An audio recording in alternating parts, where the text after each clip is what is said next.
கிடா சுங்கைப்பட்டாணியில் அமைந்துள்ள பத்துடுவா ஸ்ரீ மாரியம்மன் தேவஸ்தானத்தின் நடப்பு பிரச்சினைக்கு செயற்குழு உறுப்பினர்கள் காரணமே தவிர உள்துறை அமைச்சு அல்ல என்று மலேசிய இந்து சங்கத்தின் கிடா மாநில பேரவைத் தலைவர் பரமசிவன் தெளிவுபடுத்தினார். ஆலய நிர்வாக உறுப்பினர்களிடையே உள்ள பிரச்சினைக்கு அரசியல் முலாம் பூச வேண்டாம் என்று அவர் வலியுறுத்தினார்.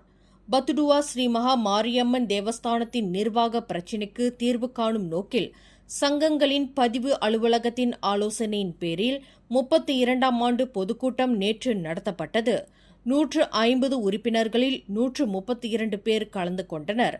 முன்னதாக புதிய செயலவையின் தேர்வு செய்வதற்கு தேர்தல் வேட்புமனு தாக்கல் கடந்த செப்டம்பர் 16ஆம் தேதி கிடா மாநில இந்து சங்கத்தின் அலுவலகத்தில் நடத்தப்பட்டது. வேட்புமனு தாக்கல் செய்தவர்களுக்கு எதிராக எந்தவொரு எதிர்ப்பும் வராததால் வேட்புமனு தாக்கல் செய்த கார்த்திகேசு தலைமையிலான நிர்வாக குழுவினரே போட்டியின்றி தேர்வு செய்யப்பட்டதாக பரமசிவன் அறிவித்ததுடன் நற்சான்றிதழையும் வழங்கினார். அதன்படி ஆலயத்தின் ஆண்டு கூட்டமும் எவ்வித பிரச்சனையின்றி சுமூகமாக நடைபெற்றதாக பரமசிவன் குறிப்பிட்டார். மேலும் செய்திகளை தெரிந்து கொள்ள கீழே இருக்கும் பெல் பட்டனை அழுத்துங்கள். உங்கள் மகிழ்ச்சியை வெளிப்படுத்த லைக் மற்றும் ஷேர் செய்யுங்கள். தொடர்ந்து திசைகளோடு இணைந்திருக்க சப்ஸ்கிரைப் செய்யுங்கள்.